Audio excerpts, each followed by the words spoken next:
Oi, Isa. Por que ufa, Isa?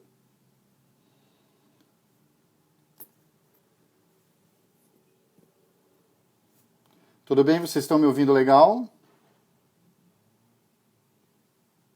Tudo bem, Paulo Roberto? Você tá bom? Oi, Gabi.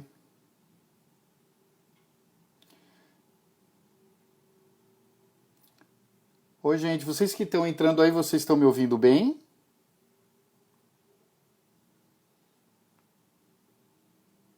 Obrigado.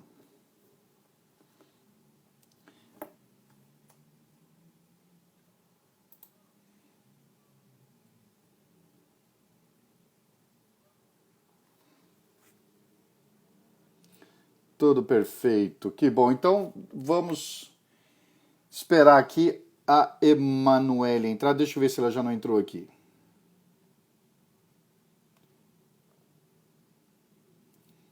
E aí, Murilo, você tá bem, cara? Oi, Isadora, Isadora.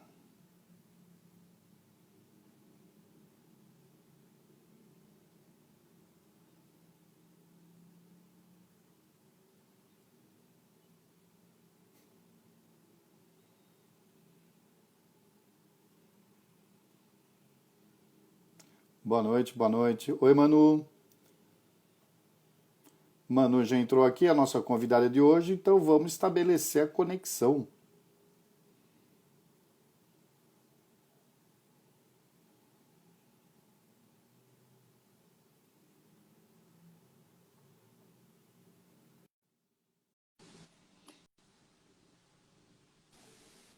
Oi, Manu. Oi, Enzo, boa noite, tudo bem? Tudo bem com você? Tudo Tudo jóia? jóia, tudo jóia. Então tá, pessoal, então vamos começar? Deixa eu apresentar para vocês, então, Emanuele Alvarenga, nossa convidada de hoje, médica. Deixa ela explicar. Manu, você é médica, qual a sua especialidade? Ó, Enzo, na verdade, eu sou ginecologista e obstetra, que foi a minha primeira formação acadêmica. E depois, à medida que foi acontecendo algumas coisas na vida, eu fui fazendo algumas pós.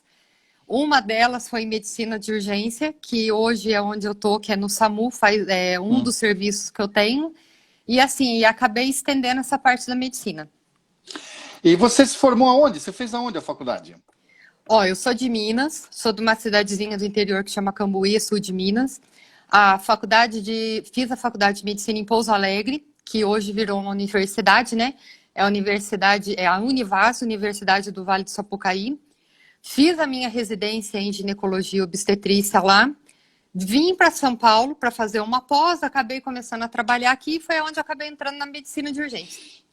Ah, muito bem. E você trabalha onde exatamente? Ó, hoje eu tenho dois empregos. Um deles eu sou concursada pela Prefeitura de Diadema. Lá eu ainda trabalho como ginecologista e obstetra e trabalho no SAMU de São Bernardo. E você tem algum consultório? Não, Enzo, eu acabei largando mão do consultório já o ano passado, depois de alguns anos aí de formada, formei em 2003, né? Então já estou fazendo 17 anos de formada. E hoje eu só vivo assim da carreira pública mesmo, que é assim, é o que eu mais gosto. Mais gosta, muito bem. E na prefeitura você trabalha como ginecologista, é isso? Isso mesmo. E no SAMU? No SAMU eu sou médica de urgência. Lá, assim, lá é todas as especialidades.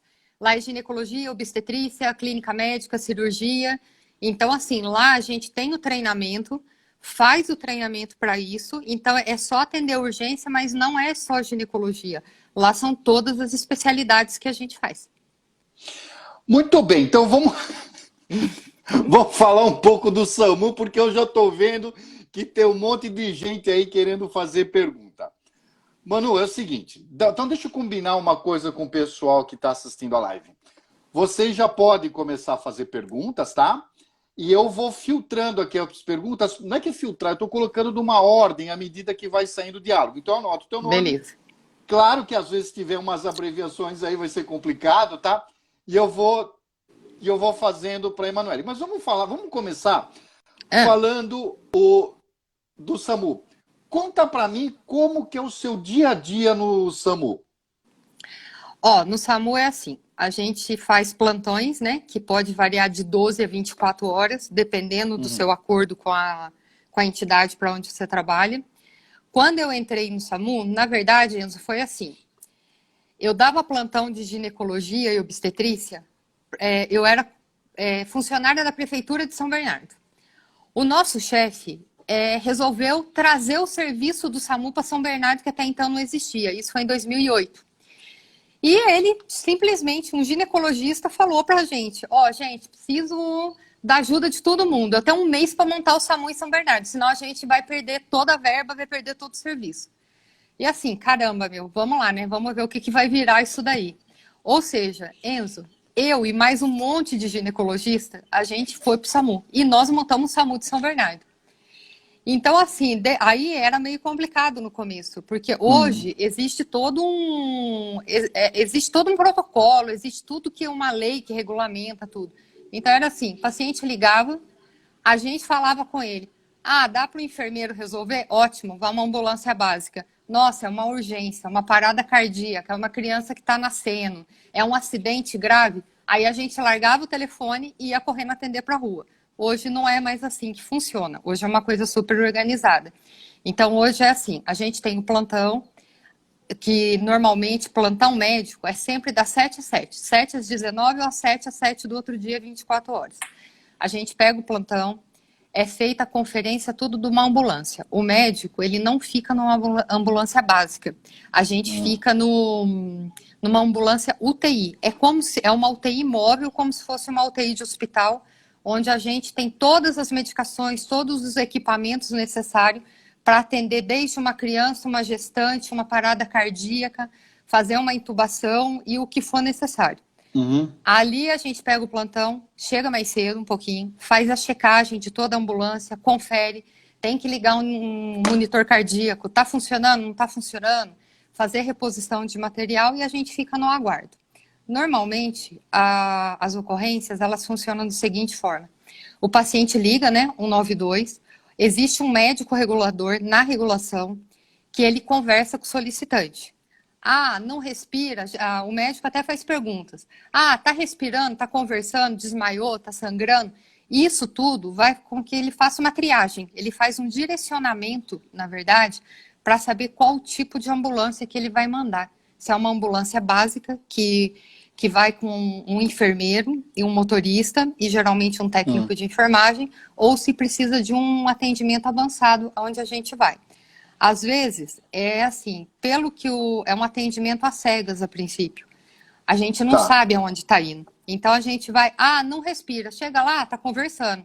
Ou se não, parou, deu um desmaio, chega lá, é uma parada cardíaca. Então, assim, é legal, é emocionante, é assim. É uma adrenalina viciante. Às vezes eu falo muito assim, sabe, Enzo? SAMU é igual droga. A partir do primeiro plantão, você tá perdido. Nunca mais você larga. Porque do trajeto, da onde a gente fica até a ocorrência, meu, teu coração sobe e desce na lua 20 vezes. Eu falo que o fígado passeia dentro do abdômen, assim. Você não sabe o que você vai Nossa! encontrar. Às vezes você chega lá, meu, o caminhão tá preso numa pirambeira, paciente lá dentro. Precisa de um bombeiro para tirar o cara de lá, para a gente poder atender. Então você não sabe aonde você vai entrar ainda. Essa que é a verdade. E nesse meio tempo, assim, o teu coração já acelerou, desacelerou. Algum momento você fala, não, agora ele deu uma paradinha e voltou a bater de novo. Mas assim, é muito legal. Imagino. Escuta, já tem um monte de pergunta aqui que eu já quase me perdi aqui. Então Ah, vamos por partes. Então tem aqui. Então calma. Várias ah. perguntas no mesmo sentido. Primeiro, você sempre quis fazer medicina? Como que você descobriu fazer medicina? Quem perguntou foi a Ana, foi a Ká, tá? E pergunta também, Ah. a Sara pergunta se você sempre quis ser ginecologista ou você mudou a ideia durante o curso. Então, é uma sequência de perguntas. Como que você descobriu que queria fazer medicina? Segundo, você sempre quis fazer ginecologia? E alguém perguntou aqui que foi o seguinte: você imaginava que se um dia ia trabalhar no SAMU? Ó, então vamos lá. Na verdade, foi assim. Hoje, inclusive, uma amiga minha que trabalha comigo, a Zuzi, que até entrou na live também, Oi, ela Josi. agora para assistir, fez a mesma pergunta. Quando eu decidi entrar na medicina, até se coincidiu com a morte do meu pai, coisa e tal, não foi, Enzo. Hum. Assim, a medicina, ela entrou na minha vida, que eu tenha consciência, eu acho que foi no maternal. Desde que eu. Verdade. Desde que eu entrei Maternal. no maternal. Eu estava na escola e, assim, aquelas perguntas besta de professor. Ah, o que você quer ser quando crescer? Não me via fazendo outra coisa. Então, assim, meu desenhinho, eu e o estetozinho pendurado no pescoço, atendendo alguém. Então, assim, a medicina entrou na minha. Eu nunca me imaginei até fazendo uma outra coisa. Então, dessa forma que eu acabei entrando. Então, assim, meu estudo sempre foi focado na medicina. Sempre medicina, acho que eu nunca pensei em outra coisa. Na verdade, a ginecologia foi assim. Eu estava terminando o sexto ano e eu não sabia o que eu queria fazer. Tudo eu gostava. Quer fazer ortopedia? Quero. Quer fazer pediatria? Quero. Quer fazer cirurgia? Quero. Quer fazer patologia? Quero também. Quer atender no pronto-socorro? Quero. Foi assim. Foi um dilema. Final de sexto ano, para mim, segundo semestre, que foi a época de decidir e Ah, fazer as inscrições para a prova de residência, confesso, sofri, chorei, penei. ah, A única coisa, só estudava que nem uma louca. E aí, assim, como eu gostava de tudo, na verdade eu queria assim que tivesse tudo. Clínica, cirurgia, tivesse procedimento, tivesse isso e aquilo. Conclusão, poucas especialidades você consegue aliar tudo isso. A hum, ginecologia e obstetrícia, Enzo, é uma que você consegue. Você faz tá. tanto a ginecologia quanto a obstetrícia no consultório. Você Hum, consegue levar teu paciente para o centro cirúrgico, ou numa cirurgia, ou através de um parto, ou alguma outra coisa que seja, até procedimentos hum, ginecológicos, até como colocação de um DIU. Então foi assim, foi isso daí. Só que assim, mesmo quando eu era residente da ginecologia, eu tinha um dilema na minha cabeça. Caramba, eu adoro dar plantão no pronto-socorro. E eu não parei de fazer isso nunca. Então, todo mundo, mas você é ginecologista, você está dando plantão no PS? Tô dando plantão no PS. Gosto de pegar baleado, gosto de pegar infartado, gosto de paciente, sim, que entra estourado, quebrado, parada cardíaca, joia. Então, eu falei, vamos continuar. Então, na ah, verdade, eu estava na ginecologia, mas eu não conseguia largar do pronto-socorro, que é a clínica geral misturado com o que é a urgência.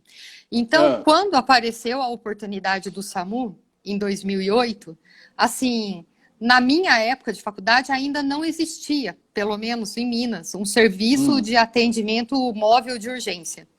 Isso eu comecei a ter um pouco mais de contato quando eu mudei para São Paulo.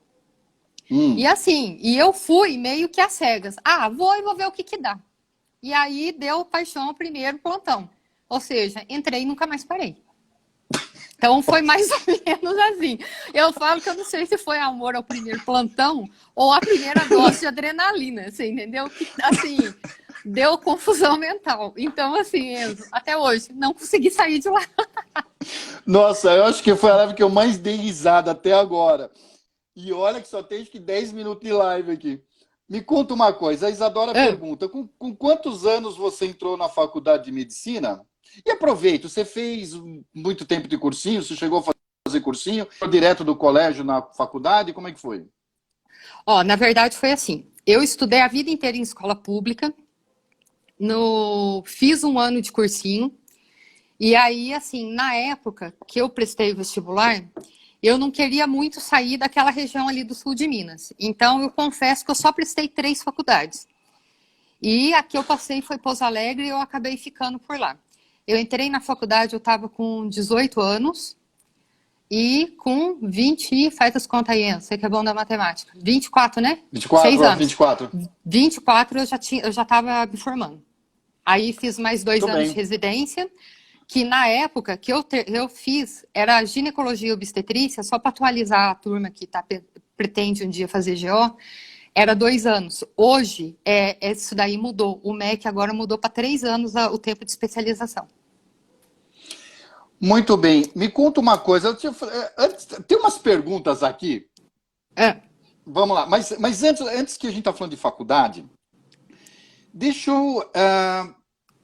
Uma pergunta. A faculdade Pouso Alegre é uma faculdade particular? Ixi, deu uma travada aqui.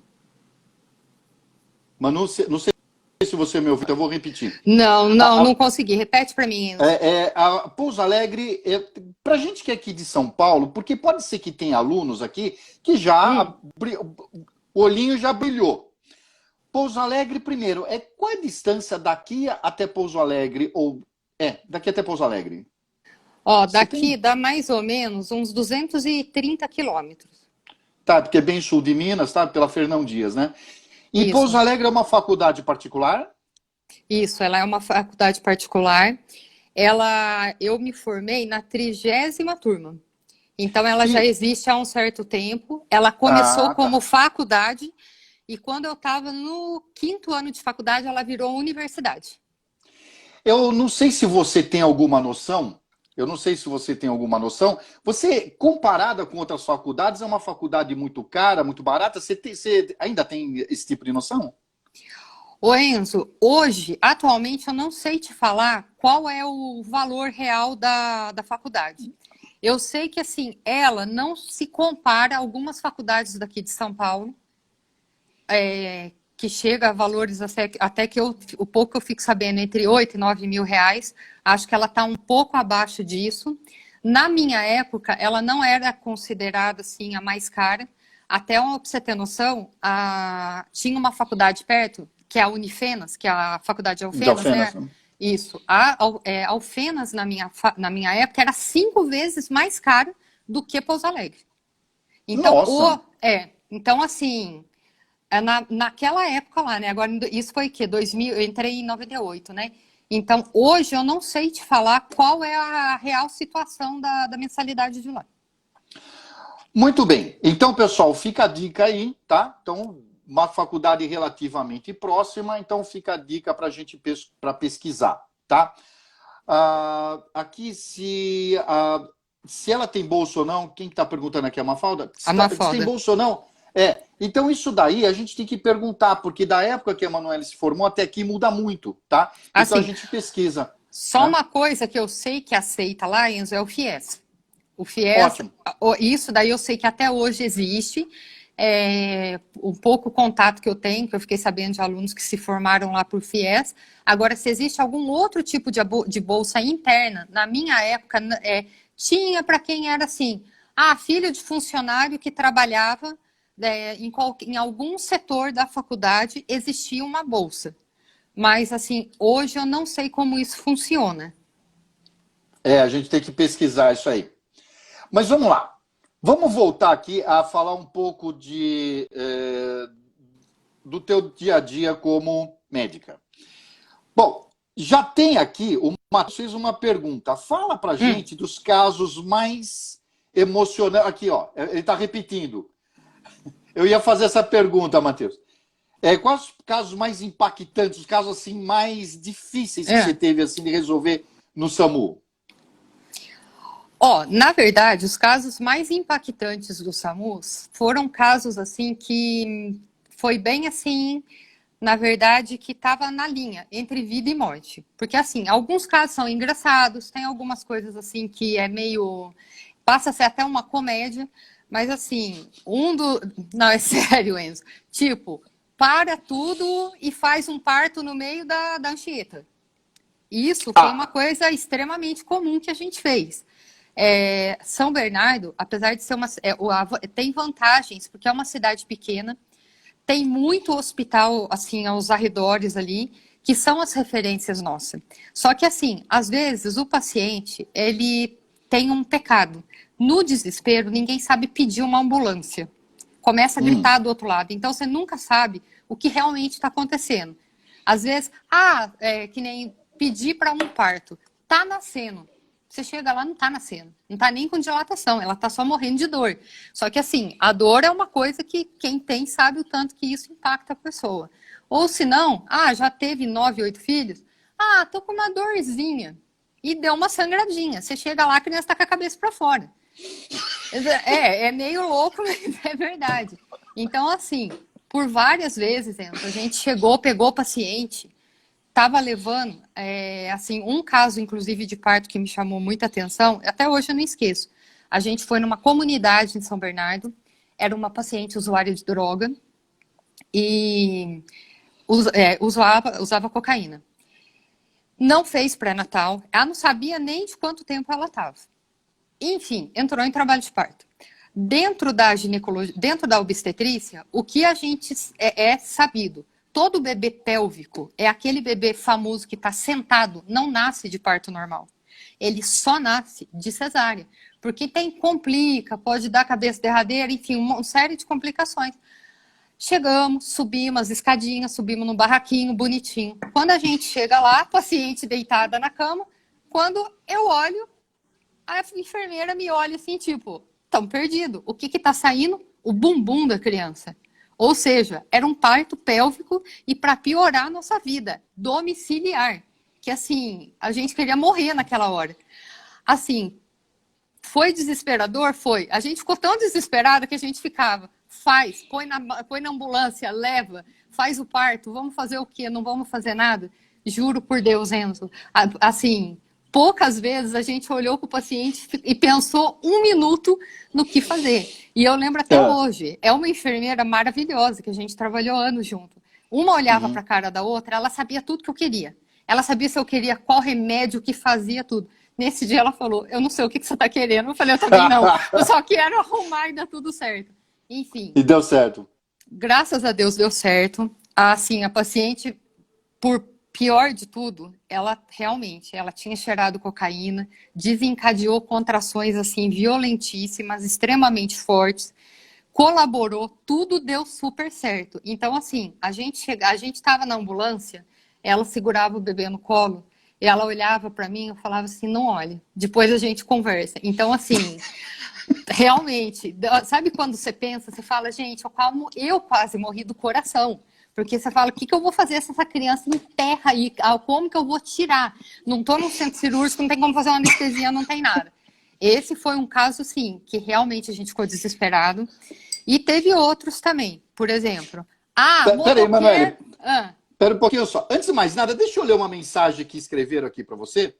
Leia. Doutora Emanuele já me ajudou muito. Uma bênção de médica. Então tá bom aqui. Que legal. Um abraço para quem mandou, fico super feliz. Eu não consegui identificar o nome, tá assim, fez novas, eu não consegui identificar. Mas só para ilustrar aqui o nosso papo. É a Fernanda. Conheço ela. Ela colocou legal, fez novas, então. Mas ela chama Fernanda. Então, tá bom. Então, vamos, eu saí um pouco uma coisa. Conta, vai contando. Não, então assim... Conta do outro caso do motoqueiro. O do motoqueiro foi um caso que, assim, todo mundo quase morreu junto, né? Porque, doutora, caiu uma ocorrência. Eu lembro até hoje, gente. Assim, foi na Anchieta, naquela pista lateral, perto ali da Academia Italy, na Marginal. Sei. Doutora, um acidente de moto. A gente foi, tudo preparado, já tudo assim, separando o material que possivelmente pudesse usar.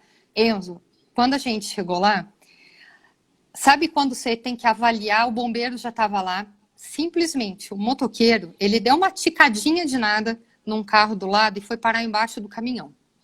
O caminhão, por desgraça, passou em cima do tórax dele. Chegamos lá, ele estava ainda de capacete, já que é para contar em detalhes, vamos lá. Mas, assim, não, para, gente, eu tô passando mal. Não passa, Enzo, segura aí. Aí o bombeiro foi, estabilizou o caminhão, porque não dava para tirar o motoqueiro debaixo do caminhão. Enzo, eu e a minha equipe do SAMU, motorista de ambulância, mais a enfermeira, a gente entrou embaixo do caminhão para poder atender. Agora, pensa tirar um capacete de uma pessoa desacordada, em parada cardiorrespiratória, com traumatismo craniano, que a gente chama de TCE grave. E tudo lá embaixo, num espaço super reduzido. Ou seja, sabe como que a gente atendia o paciente? Deitada. Eu estava deitada de bruço no chão, em cima de um asfalto sujo. Então, assim, Tem algumas. Aí vai lá, tira capacete, entuba, faz massagem cardíaca. Nesse meio tempo, a nossa enfermeira já ligou para a regulação, já contactou, avisando a gravidade do caso. Na hora, veio Águia, porque assim, quando é um caso muito grave, um TCE grave, que precisa de uma cirurgia neurológica de urgência. A gente tem, em São Bernardo, as nossas referências é o HC de São Paulo, que vai via Águia, ou se não, vai para o Mário Covas. Só que não dava tempo de ir para o Mário Covas. Por distância, por tempo, estava meio complicado. Aí o que a gente fez? Chamou o Águia, parou a Anchieta, Enzo, parou. Pensa na Anchieta parada, uns 15 minutos, para todo o carro, vem a turma do Águia, a gente entrega o paciente, ajuda a levar dentro do helicóptero, estabiliza, põe, manda para o HC. Assim, contando, não tem muita graça, mas Enzo, assim, é uma adrenalina, uma coisa de louco, e que depois que passa, você fala assim, gente, eu não acredito que aconteceu isso, não tô acreditando que a gente fez tudo isso. Então, assim... Eu tô suando. Não, vai eu ter vou um chamar problema, Enzo. Eu vou chamar 192 para mim daqui a pouco, até anotei o número aqui, 192. Ó, tô perguntando, ele sobreviveu? Você tem notícia? Não, infelizmente não. A gente tem essa comunicação fechada, né? Tanto com o pessoal do Águia quanto com o pessoal do HC de São Paulo. E a gente ficou sabendo que ele chegou aí lá, chegou com vida, lógico, foi para cirurgia neurológica, mas em 12 horas ele veio a falecer. Poxa, que triste. Que triste. Bom, mas nós falamos de 2 casos impactantes aqui, aliás. Eu tô meio anestesiado aqui. Olha, realmente é uma profissão que eu não queria ser. Meu Deus. Bom, mas vamos lá, né? Não, agora... mas tem caso legal. Tem caso que então, dá certo. Conta. Isso que eu ia falar, o oposto. Então, o oposto. Olha só para você ver. Alguns anos atrás, olha que coincidência incrível. Eu atendi um moço que caiu da bicicleta e caiu da moto porque atropelou uma senhora que atravessou fora da faixa. Beleza. O cara quebrou, se eu não me engano, ele tinha quebrado a perna, a gente mobilizou, levou para o hospital e a senhora passou mal e também foi para o hospital, os dois no mesmo hospital de São Bernardo. Um belo dia, Enzo, que eu comecei a andar de bicicleta, faz mais ou menos uns 4 anos, aí a gente foi andar em Paranapiacaba, né? E assim, na época, esse paciente ele era meio gordinho. O nome dele é Paulo César, a gente chama ele de PC. E aí, assim, eu não conheci ele, porque ele estava super magro. Eu acho que ele emagreceu uns 50 quilos. Aí ele virou para mim e falou assim, você é médica? Sou. Você trabalha em São Bernardo? Trabalho. Eu falei assim, gente, o que esse menino quer, né? Mas vamos lá. Aí ele pegou e falou assim, você trabalha no SAMU? Eu falei, trabalho. Aí ele falou assim, você lembra de mim? Eu falei, não. Mas não lembrava, porque assim, ele estava muito diferente. Aí ele contou toda a história dele, né? Aí ele falou, então, depois que você levou a gente para o hospital, você lembra aquela senhora que eu atropelei? Ela parou dentro do pronto-socorro, você ajudou a reanimar ela, porque estava um caos o pronto-socorro. Falei, lembra? Ele falou, então, sou eu. Aí eu falei, caramba, não acredito. Ele falou, olha, tô tão bem que eu comecei a andar de bike, tudo, tô com a perna legal, perdi tantos quilos. Então, assim, no meio de tanta desgraceira, Enzo, a gente consegue ter coisa boa. A gente tem... E assim, e o cara me conheceu pela voz, né? Tudo bem que esse sotaque aqui é meio difícil de alguém esquecer. Vamos, convenhamos.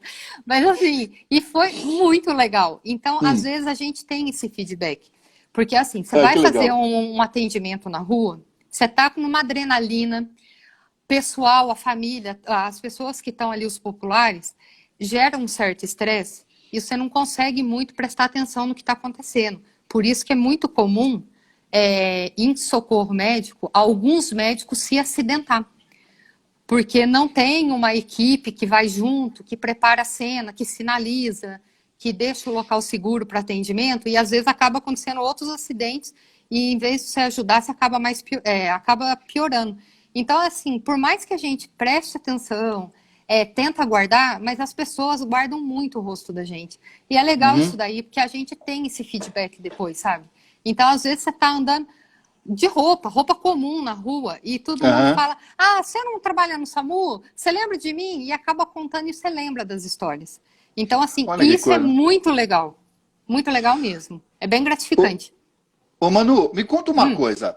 Por dia, em média, vocês fazem quantos atendimentos? Ó, o SAMU, em geral, ele faz uma média de 200 a 300, não, 200 a 300 é num período de 12 horas durante o dia, que tem um número de ocorrências maiores. Hum. No período da noite, esse número de ocorrência cai para uns 150, mais ou menos. Desse total, as ocorrências que precisa de um médico, na verdade, é bem menos, é em torno de umas 6 ou 8. Ah, é? É. E dos atendimentos, qual tipo de atendimento que o SAMU faz que ocorre com mais frequência? Deixa eu pensar aqui. Na verdade, o que ocorre com mais frequência para o SAMU são casos de parada cardiorrespiratória. Porque, Hum. assim, geralmente, quando é acidente, eles costumam ligar primeiro para o bombeiro. E os Ah, bombeiros só acionam o SAMU quando é um caso mais grave que eles não conseguem resolver. Então, assim, acidente mesmo são poucos. E agora, de alguns anos para cá, mais ou menos uns 2, 3 anos, eu falo por São Bernardo. Como começou a funcionar a Ecovias, então eles dividiram o atendimento das rodovias por território. Então, todos os acidentes que acontecem na rodovia Anchieta, ela é da competência da Ecovias. tá. Aí, quando é um caso mais específico, que tem múltiplas vítimas, porque a ambulância normalmente ela comporta só uma pessoa, um paciente. Então, quando é mais de uma vítima, tudo, aí eles costumam chamar a gente para dar apoio, porque eles não conseguem suprir toda essa necessidade, né? Então, para o SAMU, acabou ficando essa parte mais assim de casos clínicos, de emergência, parada respiratória, parada cardiorrespiratória, infarto, o AVC, né, que é o acidente vascular cerebral, tanto é, muito engasgo, sabe? Então, assim, isso acabou tendo essa divisão. Foi uma coisa assim meio espontânea que acabou acontecendo, mas acabou evoluindo dessa forma. Agora, então vamos lá. Então, estatísticas que você me falou do SAMU. E nessa época de Covid, vocês tiveram que fazer o atendimento com alguém que estava com caso de Covid? Sim.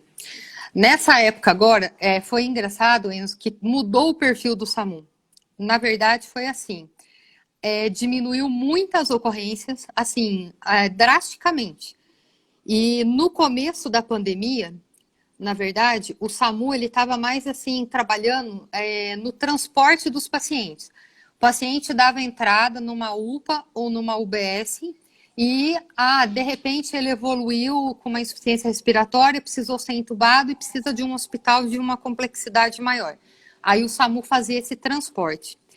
Agora que a pandemia evoluiu e o perfil dos pacientes começou a mudar, então, assim, os pacientes agora começaram a chamar a gente em casa. Hum. Então, passou mal, já está evoluindo para insuficiência respiratória, acabaram chamando a gente. Então, assim, infelizmente, tem muito caso que a gente vai, já está numa forma avançada, tem que fazer todo o procedimento de intubação dentro de casa e a gente já levar para um hospital de porte maior, né? Então, assim, isso mudou. Mas, assim, hoje, eu vou falar uma coisa para você. Acho que 60% dos atendimentos, eu acho que ele acabou desviando para o Covid, viu? E na sua opinião, tá feio, tá exagerado? Como é que tá? Você acha que tá tendo. A notícia tá exagerada? É isso mesmo que está acontecendo? É subnotificado? É pior que a gente pensa? Não é assim? O que você acha? Olha, Enzo, existe assim. O que realmente está mostrando na televisão é real. Foi criados os hospitais de campanha, então tem muito leigo que ele fica com uma distorção da realidade por falta de entender. O hospital de campanha, ele faz o atendimento de baixa e média complexidade do COVID. Ou seja, o paciente pegou COVID, está com mal-estar, ele está com falta de ar, ele só precisa de um suporte de oxigênio, mas ele não precisa de uma intubação. Então, o hospital de campanha, ele serve para isso. Agora, a partir do momento que o paciente precisa de uma intubação, ele precisa de uma UTI. Então, aí o hospital de campanha, ele já não consegue fazer esse atendimento. Então, eles falam assim, mas se está sobrando vaga no hospital de campanha, como que eles falam que não tem vaga na UTI? Então, são atendimentos completamente diferentes. Então, realmente, já teve período que estava com uma superlotação, atingindo quase os 100%, isso por São Paulo e o Grande ABC. Deu uma melhorada depois do isolamento. Realmente isso daí é uma coisa assim que funcionou muito. Quando deu uma relaxadinha no isolamento, começou a ter um aumento de casos de novo. Então, assim, os dados que a televisão mostra, realmente, ele está acontecendo, é real. E realmente, ficar em casa não foi uma besteira. Eu confesso que às vezes eu acho que, assim, por ser uma doença nova, embora a gente saiba lidar com a insuficiência respiratória, dar o tratamento de suporte, mas é um vírus que não tem tanto conhecimento, ele está há pouco tempo, assim, para a medicina, 1 ano, embora foi o tempo que começou na China, 1 ano em medicina é quase nada. Então, a gente não tem muita resposta. Como vai comportar, como que vai evoluir? Não adianta querer comparar a estatística do Brasil com a China, com a Europa, com os Estados Unidos. É outro clima, é outro ambiente, é outra geografia, é outra temperatura do ar, é outro tudo. Então, assim, é muito complicado isso daí. Mas, realmente, o número de casos é grave, isso eu acho que não é nenhum exagero, e talvez até possa ter uma subnotificação. Nossa senhora, Isso daí então, gente, pode estar acontecendo mesmo. então, para quem estava pensando em voltar logo para as aulas presenciais, já viu que a coisa não vai ser tão simples. Bom, algumas perguntas aqui. Vamos lá, Mari. Olha, eu vou fazer todas as perguntas, tá? Mas eu vou usar uma sequência aqui. Tá. A gente está falando de Covid e a Mariângela perguntou se alguma pessoa da sua equipe já foi contaminada. Já foi contaminada. Assim, graças a Deus, tivemos a contaminação, evoluiu com forma de leve a moderada. Alguns, assim, ficou sem, como é que fala? Ficou afastado um período do serviço, não chegou a precisar de uma intubação e já estão retornando ao serviço de novo, mas essa contaminação realmente já aconteceu. Bom, e ainda sobre o Covid, aqui, desculpa, eu não consegui identificar o seu nome, mas a pergunta é, e como é qual é o problema? Ele pergunta como se sente como médica, como você se sente com essa subnotificação. Mas vamos entender uma coisa. Como médica, deixa eu ampliar um pouquinho, qual a importância de ter os dados corretos e precisos, tá? Qual que é a importância que impacta no seu dia a dia do trabalho, da medicina? Na verdade, assim, quando a gente tem uma notificação correta do caso, a notificação ela envolve várias coisas.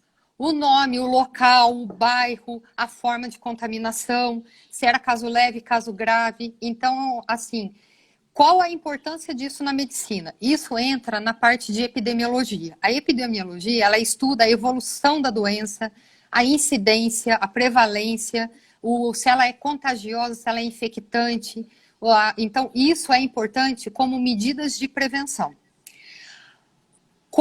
Foi como eu falei, como é uma novidade e ninguém está sabendo assim, muito ainda, Enzo, como lidar com isso daí, então, qual que é a dificuldade? A gente não sabe muito bem aonde atuar. Então, a gente vai atuando à medida que as coisas vão acontecendo.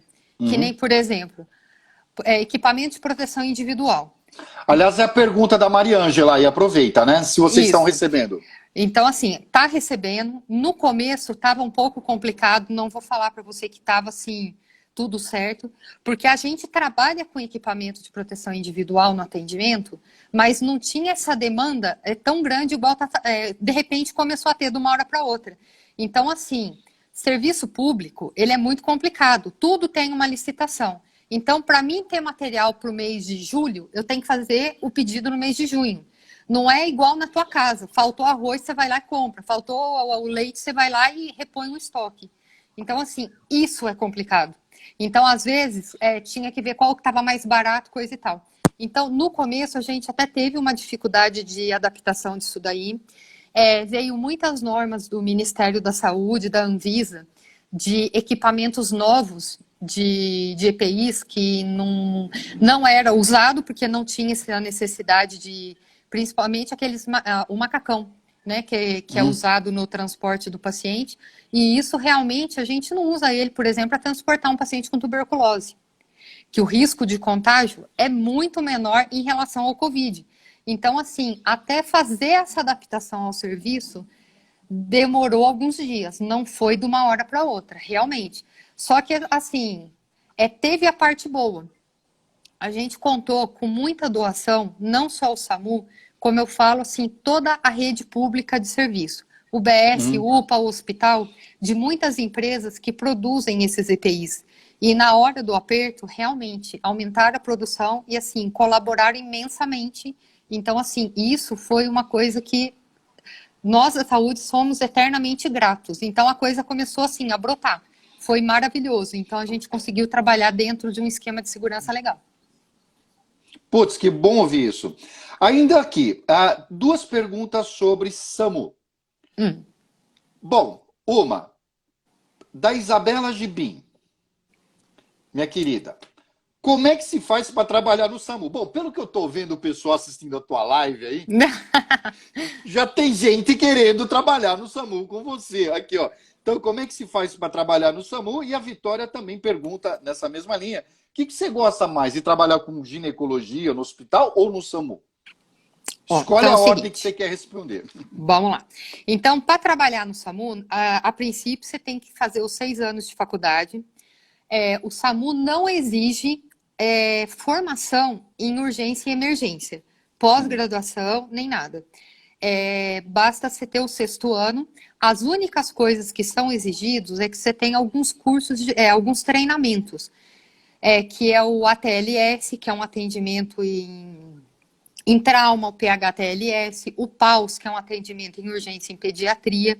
Então, assim, isso realmente o SAMU exige e isso vai sendo feito. E o SAMU também, ele oferece, eu falo pelo de São Bernardo, ele oferece um treinamento assim que você é contratado para trabalhar. Então, você passa por um treinamento, a princípio em Boneco, a gente tem um núcleo de formação que chama NEL, e a gente é treinado. Ali você é treinado em tudo. A fazer uma punção, desde uma punção venosa, uma punção intraóssea, que é você pegar quando você não consegue pegar uma veia do paciente, você faz isso através com uma punção dentro do osso, há um processo de intubação. Ficou legal ali? Jóia. Aí você começa a ir para a rua. A princípio, você vai rodar na ambulância já com um médico do SAMU. Para ir pegando, assim, a questão de ter autocontrole, controlar a emoção, saber se comportar numa cena de risco, saber sinalizar a cena, porque o princípio básico, não só do SAMU, como de qualquer atendimento de móvel de urgência, é o seguinte: em primeiro lugar, segurança da equipe. Equipe não entra para atender em cena insegura, Enzo, porque senão você não tem uma pessoa, você tem a pessoa que está em risco mais 3, então não dá. Tá. Então, assim, isso é o princípio básico. Então, assim, o passo a passo vai ser isso daí. A forma de ingressar no SAMU. O SAMU, ele é um órgão federal, porém ele é administrado pela prefeitura do município. E a prefeitura, ela vai fazer a contratação do médico da forma que ela achar conveniente para ela, de acordo com os recursos que ela tem. Que tanto pode ser através de contratação via CLT, um contrato temporário, ou ela pode abrir um concurso e tornar o médico do SAMU um funcionário público. Então, isso daí depende. Normalmente, São Bernardo opera na forma de contratação via CLT. Uma vez que o médico que tenha vaga, ele pode, mesmo sem ter vaga, ele pode enviar o currículo, e que fica lá armazenado tudo. À medida que vai aparecendo as vagas, eles vão chamando, fazendo a entrevista, e aí todo esse processo vai se sucedendo. E Aqui, uma pergunta da Vitória, que falta dela. O que você Ah, gosta mais de trabalhar? No SAMU ou no ginecologista no hospital, por exemplo? olha, hoje eu gosto mais do SAMU. Já gostei muito da ginecologia, já dei muito plantão dentro da ginecologia e obstetrícia. Assim, era apaixonada por um centro obstétrico, mas assim, não sei, o lado da urgência e emergência, eu acho que ele me encantou mais. Uhum. Então, e ele abrange mais coisas, né, Enzo? Porque ali tem tudo que você gosta, na verdade, né? Tem a urgência, tem a emergência, Você tem a gosta. pediatria, tem a GO, tem a ortopedia. Então, assim, você consegue, como é que fala? Você consegue tudo num plantão só. Coisa que Tá na, bom. na, na ginecologia você não vai conseguir, né? Então, hoje, eu falo que é o meu preferido. A Júlia pergunta para você se a área de GO está saturada. Tem muito médico em GO? Não, não Não tem. tem. Não tem. A ginecologia e obstetrícia, até mais ou menos há uns 5, 7 anos atrás, era uma das áreas que menos tinha profissional no mercado. Hum. De repente, ninguém quis mais fazer essa especialidade, e agora que ela está começando a ter mais procura. Tanto é que, assim, até as provas de residência, dava quase um candidato para uma vaga. Então, não era nem muito disputado. Hoje, não. Hoje, ela voltou a crescer de novo, mas, assim, por um bom tempinho aí, ela ficou defasada. Mas, assim, tem muito campo de trabalho. A ginecologia e obstetrícia, na verdade, ela é um campo que tem várias possibilidades. Você pode ficar só na ginecologia, depois que você termina a residência, ou só na obstetrícia. Dentro da ginecologia, só para você ter noção, você pode ir para a área de uroginecologia, que mexe com a parte urológica da mulher. É, Você pode ir para a área de infertilidade, é, trabalhar com isso daí. Só cirurgia ginecológica, oncoginecologia, né, que é a parte oncológica. Então, assim, Hum. isso dentro da gineco. Depois, dentro da obstetrícia também, é um leque de coisas. Então, assim, hoje, você tem essa possibilidade de escolha. Confesso que alguns anos atrás, 20, 30 anos, talvez os colegas que se formaram nessa época não tiveram essa chance que a gente tem hoje. Então, assim, Uhum. e tem campo. Tem gente que gosta só da obstetrícia. Ah, legal, vou só fazer pré-natal e vou fazer parto. Tá bom, quero um pouquinho mais de adrenalina? Vai para o pré-natal de alto risco. Então, assim, já é uma Nossa. coisa diferente. Então, tem muita possibilidade. Na verdade, assim, é infinitas possibilidades.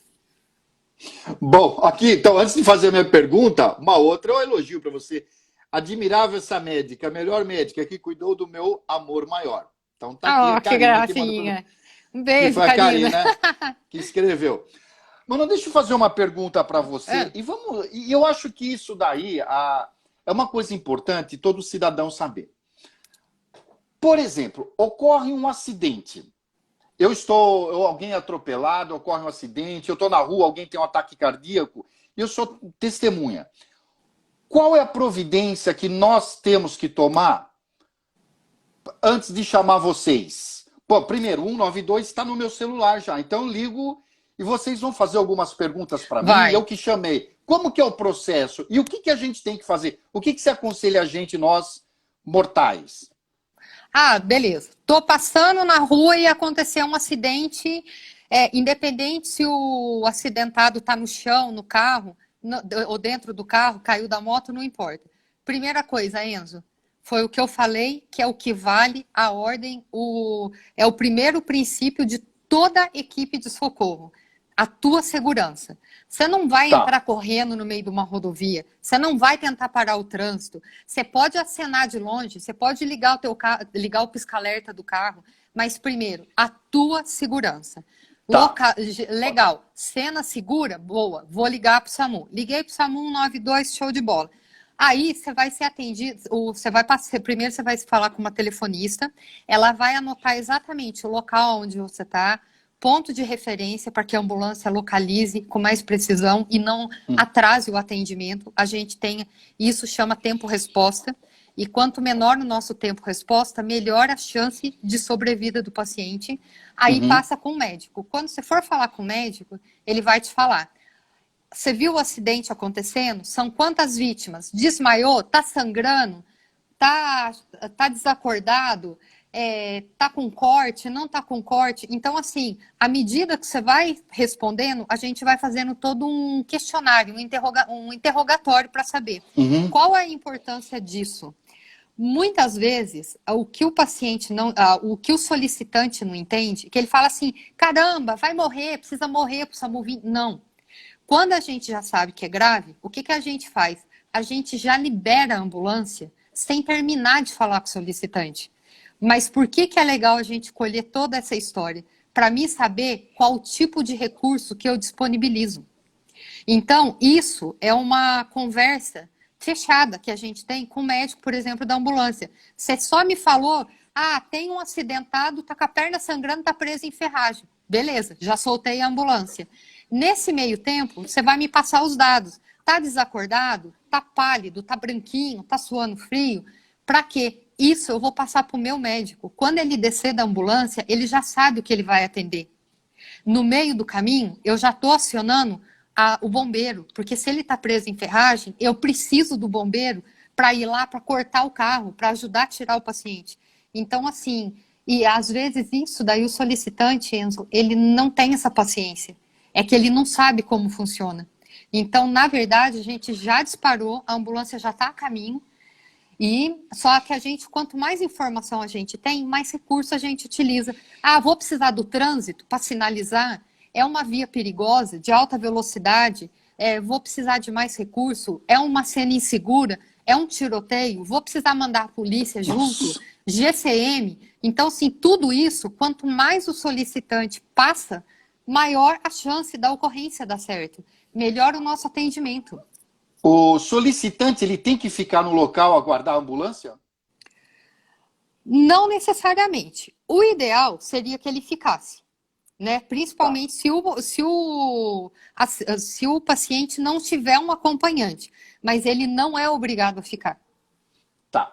Se eu tô na rua e alguém tem um ataque cardíaco, eu posso fazer alguma coisa ou eu não devo fazer nada?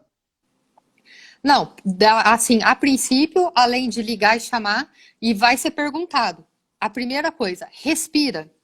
Como que você vai falar, caramba, não sou médico, como que esse louco tá perguntando, esse médico idiota tá perguntando se o paciente respira? Você não precisava chamar o SAMU. Lógico que você sabe, você não sabe olhar no peito do paciente, ver se tem movimento, de sobe e desce. Abre um pouquinho a camisa, olha para o paciente. Lógico, identificar pulso, Enzo. Ninguém vai saber. O ideal é você colocar, você pegar, põe a mãozinha, vê se tá pulsando, sabe? Só não encosta o polegar, porque a gente tem um pulso nosso radial e às vezes você sente o seu pulso e acha que é do paciente. Então, sempre os dois dedinhos. Encostou? Tem pulso? Joia. Aí o que você faz? Tenta chamar o paciente. Faz uma leve massaginha nele aqui, ó. Ô fulano, tudo bem? Acorda, precisa de ajuda? Nesse meio tempo, você já está chamando a gente, você já está falando. E assim, e o que é legal, você olhar no paciente e passar. Não responde, não tem movimento respiratório, tá branco, tá transparente, ou se não, tá com a cara roxa. Isso daí faz uma diferença enorme no nosso atendimento. Então, assim, primeira coisa, calma, respira, olha o que está acontecendo para poder passar tudo. Não fica suando frio, senão é 2 pessoas para ser atendida. Não, porque uma vez eu tive que fazer isso, eu chamei, era um senhor que caiu na rua, eu acho que ele estava embriagado, mas ele caiu no meio da rua. Aí eu e um outro senhor desviamos um pouco o trânsito, não sabia o que eu tinha que fazer. Porque você não sabe o que é. Se você mexe a pessoa, você não sabe o que tem. E a ambulância chegou lá, mas eu fiquei para explicar o que aconteceu. Mas eles fizeram algumas perguntas desse tipo mesmo para mim. Uma curiosidade, por que fica... Perguntou assim, você acabou de falar, se fica roxo, por quê? O que significa isso? Porque o roxo, na verdade, é que no termo médico a gente chama de cianose. Cianose é quando o paciente deixa de oxigenar. Ou seja, ele pode estar em parada respiratória ou em parada cardiorrespiratória e ele não vai conseguir oxigenar o sangue. Ou seja, o sangue que vai chegar na pele é um sangue sem oxigênio, rico em gás carbônico. Então, ele vai mudar de cor, ele vai ficar todo cianótico, ou roxinho, igual a gente fala, né? Entendi. Tudo bem? Então, mais pergunta aí, gente. Joia? Então, me conta só uma coisa. A média de idade, porque só repete uma coisa que você falou no começo. Quantas pessoas tem na equipe do SAMU? São três, você falou? O SAMU, ele é composto de dois tipos de ambulância. A ambulância Ah, básica, que é uma tá, enfermeira, e um condutor, né, que é o motorista, que não necessariamente precisa ser da área da saúde. E na tá. ambulância UTI, ou ambulância avançada, que na avançada vai um motorista, uma enfermeira e um médico. Fisioterapeuta, vai? Não, Então são esses. Então, profissional da saúde é fisioterapia, médico e enfermeiro. E isso. eventualmente auxiliar de enfermagem. Isso, eventualmente auxiliar de enfermagem. No nosso SAMU, inclusive, a gente tem alguns profissionais de outras áreas que acabaram fazendo uma outra faculdade, que nem ontem, inclusive, no plantão, fiquei sabendo. Um dos nossos enfermeiros, ele é veterinário. Ah, Eu até fiquei super surpresa, porque assim, foi uma médica que estava comigo que me contou. Ele teve, parece, o tio dele, que ele tinha uma ligação, uma afinidade muito grande, acabou precisando do SAMU e gerou uma paixão pelo SAMU e ele foi fazer faculdade de enfermagem para poder legal. trabalhar. Então, assim, tem alguns outros profissionais, mas no atendimento de urgência, não tem esse tipo de colocação para eles, sabe, Enzo? Entendi. Manu, já está acabando a nossa live, passou muito rápido, foi um papo muito agradável. E eu só queria que você, para finalizar, mandasse Hum, uma mensagem para os nossos alunos que estão aí, para os nossos vestibulandos de medicina. Manda uma mensagem para eles aí. mando. Ó, então vamos lá. Assim, eu acho que nessa hora, nesse momento, com ou sem Covid, é, gera uma ansiedade muito grande. Eu sei assim que muitos estão se matando de estudar. Cada um almeja um lugar na faculdade e isso é muito legal. Embora tenha muita dúvida, cada um tem o seu motivo. Ah, vou entrar na faculdade, meu pai vai trocar meu carro.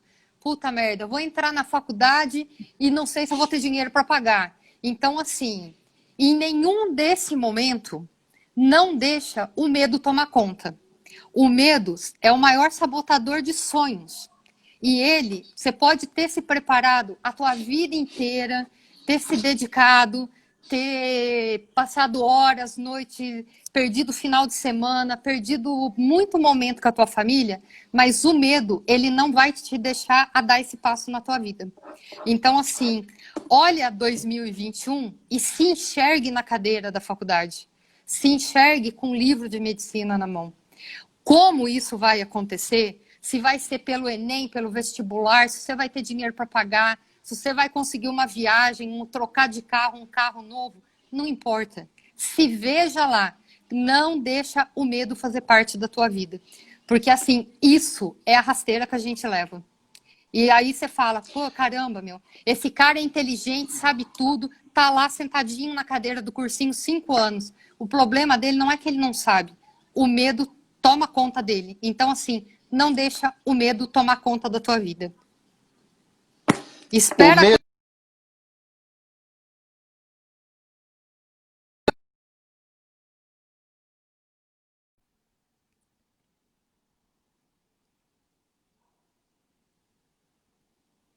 Enzo, não tô te ouvindo.